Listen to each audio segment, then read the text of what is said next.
I spent 3 weeks locked in my office reading every damn study on creatine published in the last 3 years. You know what I discovered? That everything you think you know about this cheap white powder is wrong. And the craziest part? The supplement industry hates that I'm making this video right now. Why? Because I'm going to show you how as little as 5 grams of an inexpensive supplement could replace a lot of the expensive pills people buy. But here's the catch. If you take creatine the way everyone teaches on the internet, you might feel puffy or think you're retaining water, and you're going to think it doesn't work. And then you quit. Exactly what they want. Stay until the end, because I'll show you the single mistake many people make that completely sabotages their results. Let me tell you a real story. Last month, my neighbor Dan, 57 years old, stopped me in the garage. The guy looked exhausted, told me he couldn't keep up with his grandkids anymore, that he woke up tired even after sleeping 8 hours, that his mind was slow. I asked if he was taking creatine. He laughed in my face, said creatine was for gym rats, that it would make him bloated, that he had already read it caused hair loss. You know what I did? I challenged him. 30 days, my way, not the way the internet teaches. Result?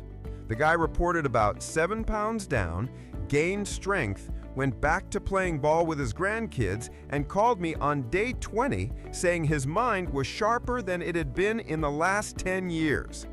That's one person's experience. Yours can differ. What did I do differently? That's exactly what you're going to learn today. Here's the naked truth nobody tells you.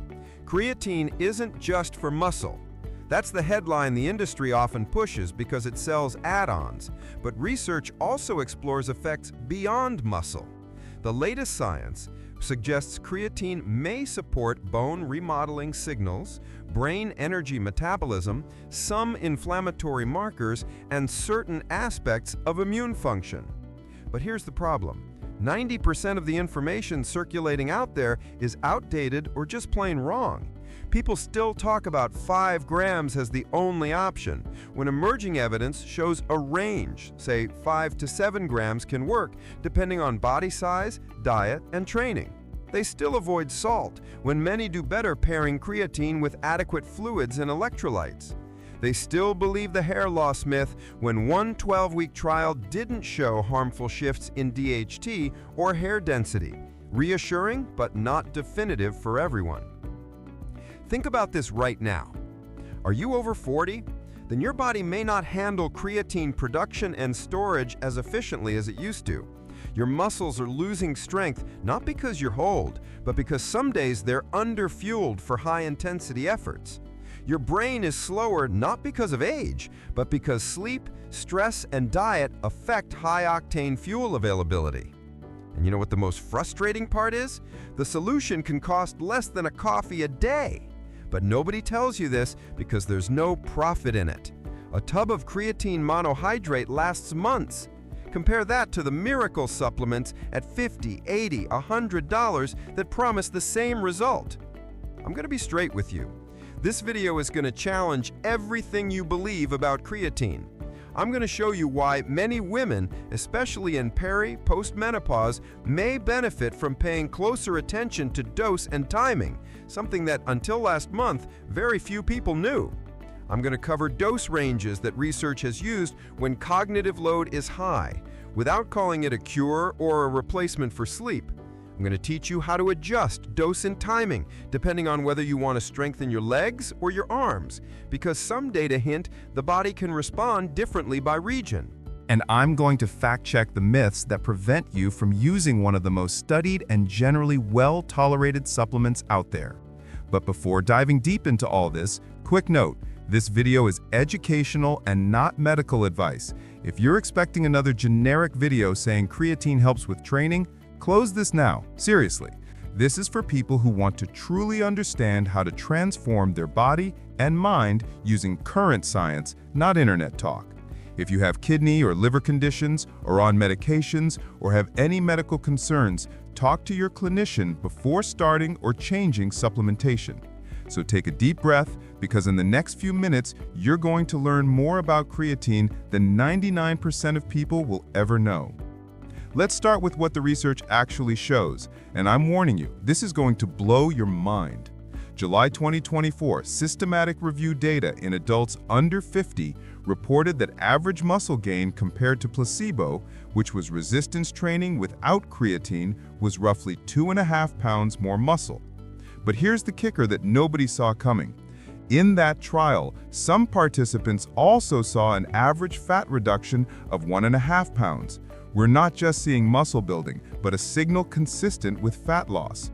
The researchers are still trying to understand what's happening there, but one hypothesis is that creatine may influence inflammatory pathways, indirectly supporting more efficient lipolysis and fat oxidation. Think about that. You may be building muscle and also losing fat in some contexts with a supplement that costs $2. This video is educational content and not medical advice. Creatine isn't for everyone. Talk to your clinician, especially if you have kidney or liver conditions or take medications. But it gets wilder. An October 2023 analysis on strength differences between upper and lower body suggested that people supplementing with creatine on average achieved about 10 pounds more strength increase in the upper body. Across roughly 24 studies, people were pushing about 10 pounds more on all upper body lifts.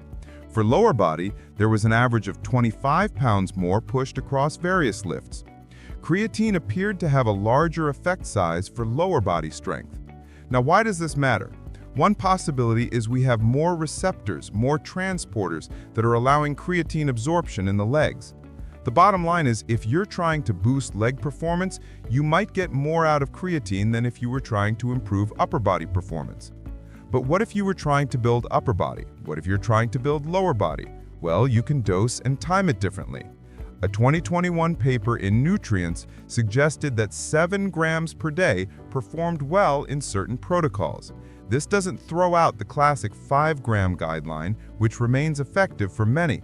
The optimal dose likely varies with body size, diet, and training status. But there's more to it. What if you wanted to focus on upper body?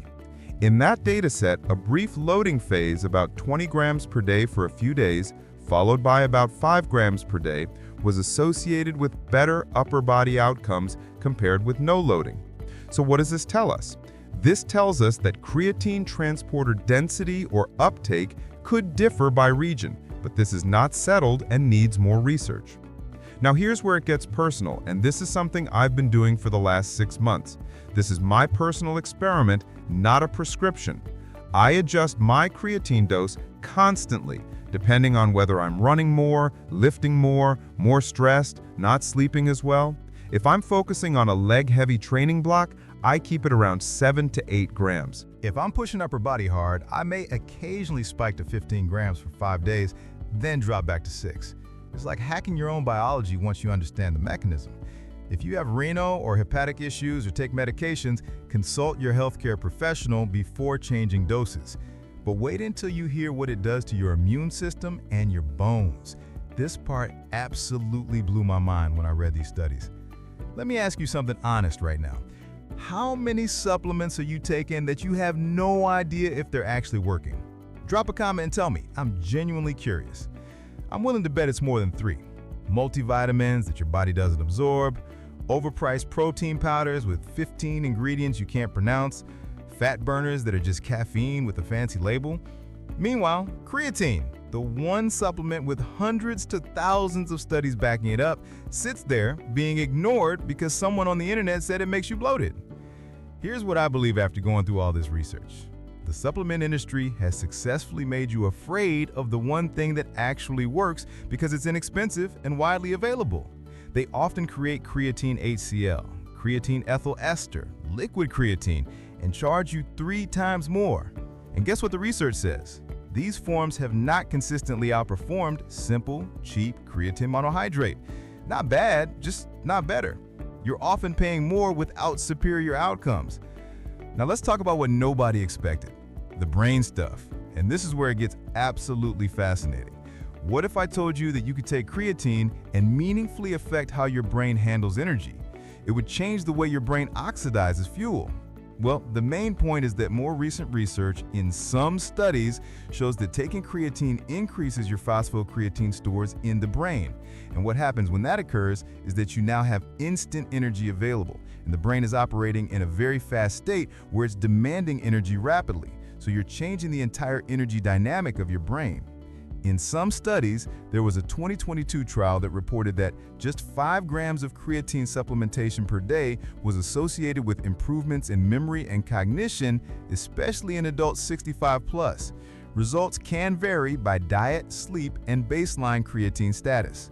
But the big answer is coming from the metabolic stress side of things. Remember when we talked about endurance work, how creatine affects just the body's stress, that metabolic stress?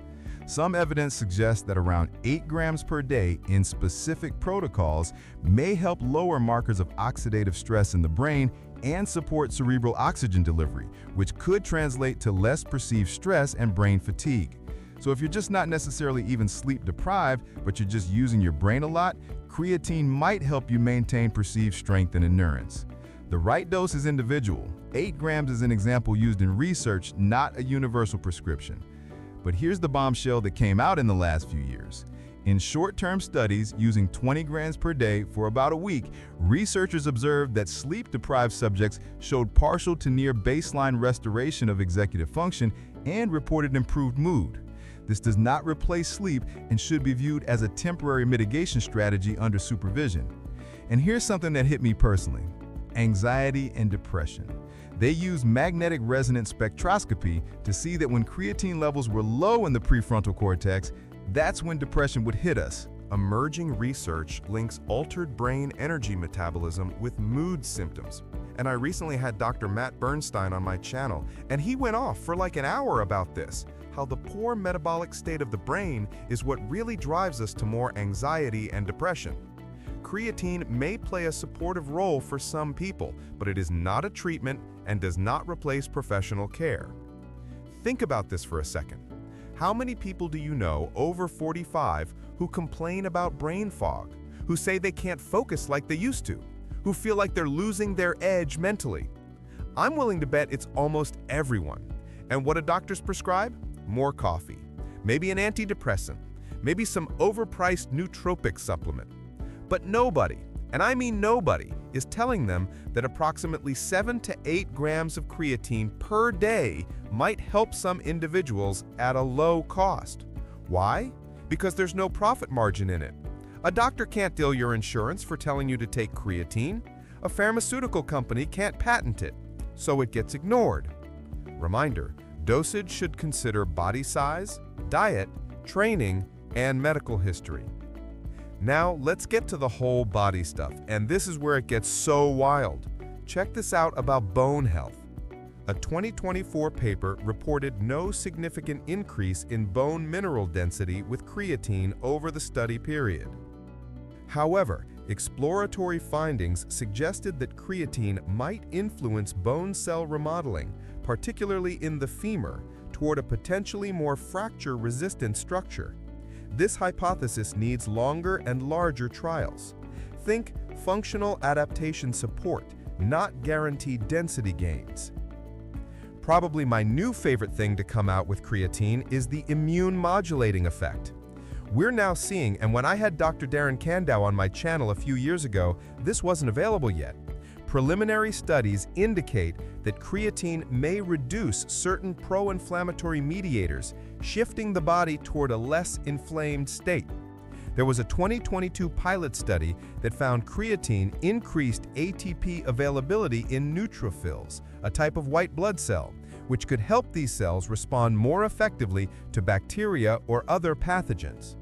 These immune effects are early-stage findings and should not be interpreted as disease prevention or treatment. Educational note: this video is for information only and is not medical advice. Creatine is generally well tolerated, but dosing and safety depend on the individual. If you're over 40 or have kidney or liver conditions or take medications, consult your clinician before starting or changing any supplement.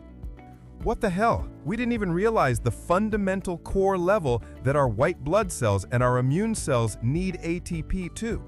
But now we're seeing this research unfold, and it's promising, though still developing. Now let's crush the myths. I promised you we'd talk about the myths. Let's review them carefully instead of declaring winners. What if all the things you've been worrying about with creatine were nothing to worry about? And actually, there's this one thing you should be kind of concerned with. Well, let's take a look. Hair loss. Current human data is mixed.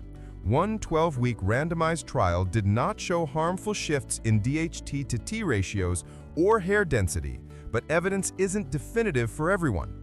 They measured DHT, dihydrotestosterone. They measured the ratios of DHT to testosterone. In that trial, they didn't change a thing. Plus, they measured follicles, follicular density.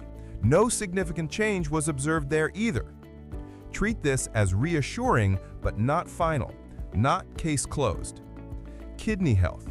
Okay, there is an increase in creatinine. That rise often reflects creatine metabolism rather than kidney damage, and most short to moderate-term trials in healthy adults have not shown renal harm. But people with kidney disease or risk factors should get medical guidance. Liver? Occasional animal studies at very high doses without exercise report enzyme changes. Extrapolating that to humans is inappropriate. Human data to date hasn't shown consistent liver injury with common doses in healthy adults, but monitoring makes sense if you have liver issues or take hepatically metabolized meds. The cramps and dehydration piece. There are a bunch of people who claim to get cramps or get dehydrated with creatine.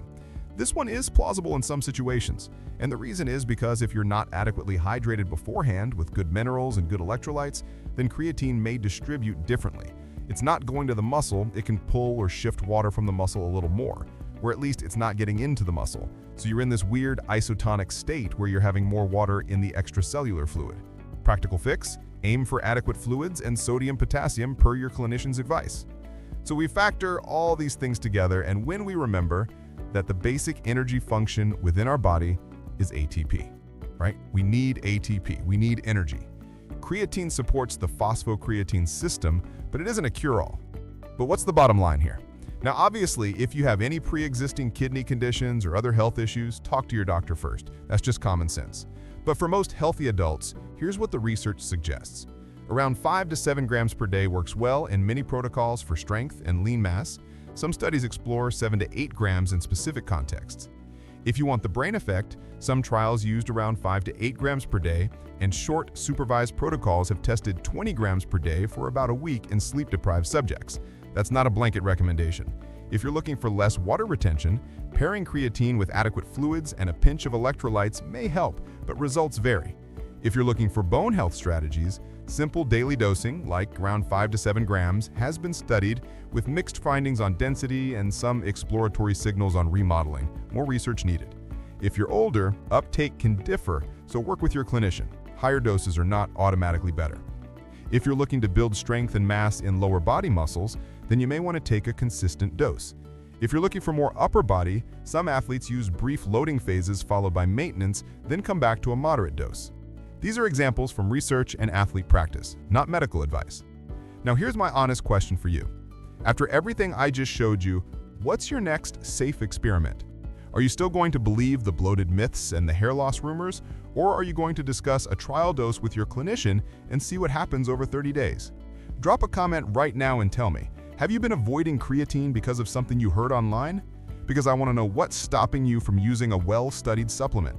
And if you want more content like this, where I actually dig through the research instead of regurgitating the same stuff everyone else says, hit that subscribe button. I'll see you tomorrow. Educational note. This content is informational and not medical advice. Dosing and safety depend on your health history, meds, and labs. If you're over 40 or have kidney or liver issues, talk to your healthcare professional before starting or changing any supplement.